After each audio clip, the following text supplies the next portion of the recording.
folks. Today I'm talking to you about the screen rooms for the Black Wolf turbo tents. There's one to suit every turbo tent with a 3-pole awning. I've got the 450 cabin screen room set up behind me here. I'm going to show you how I set it up and I'm going to tell you about all the features. Let's check it out. Hit it.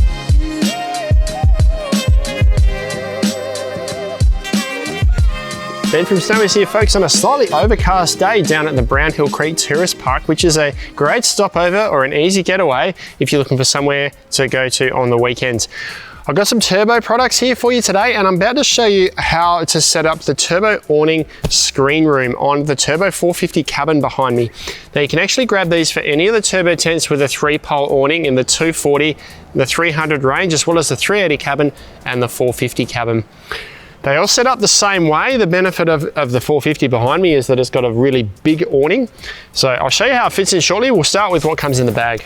So pretty simple. In the bag you get your screen room here that's wrapped up with a little strap around the outside.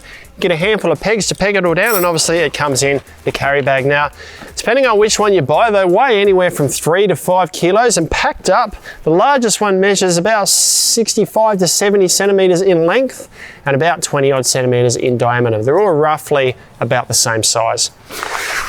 The first thing we want to do to set this up is unroll this, and we can secure it up in underneath the awning here. So it's not the easiest to sort of orient which way around this goes, but the best way to work it out is that there's a power access point that goes on the front of the screen room, so we can have power come in from the outer edge. And there's also slightly differing attachment points on the top of the front edge, these guys here. These loop up over the top of the spigots at the top of these upright poles here.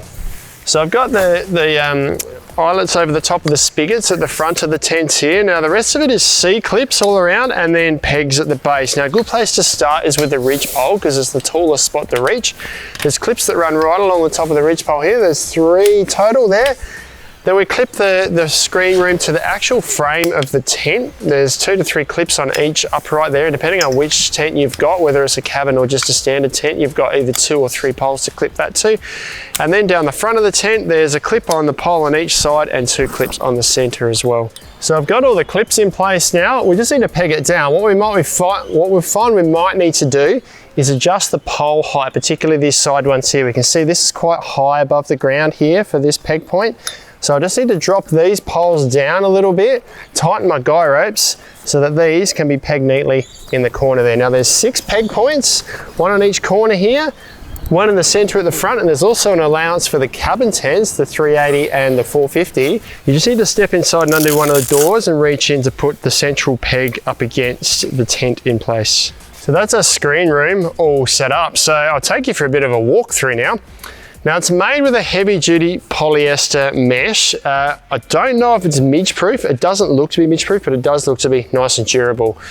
There's polyester panels in between, and it's also a polyester roof up here, so it's just mesh around the sides, but it is a nice heavy duty 500 denier polyester base with a 5,000 millimeter water head. And one of the great things about how the screen room's attached is that it leaves all the attachment points underneath the awning here free, so you can still use side panels and front panels to almost all but completely enclose this front room as well.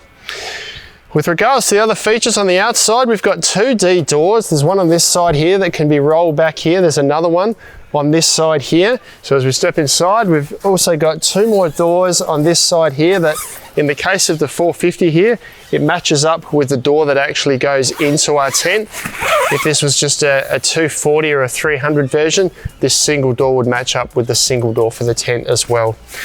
With regards to space inside the screen rooms, now they're the exact same floor space as the awning on the specific tent that it's been used for. So they come out about 1.8 meters.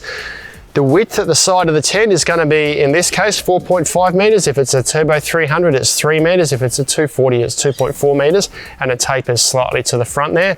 And head height is tons. It's about, I think it's about 220 centimeters in this one here. It's going to vary slightly depending on which tent you use it with, but you can quite easily stand in the middle here. Just looking at the other features inside, there's only really one other thing to show you. There's a lantern hook that features in the roof here, and that marries up to Velcro tabs that run along the top of this door here, come down the side of the tent here and marry up to a little zippered power access point in the corner here. that is pretty much all the features of the Turbo tent screen rooms. There's one for every version of the Turbo tent, from the 240 through to the 450. You can grab them online at snoweast.com.au at our lowest prices every day. If you thought that video was useful, subscribe to our channel. We'll send you all of our latest and greatest information.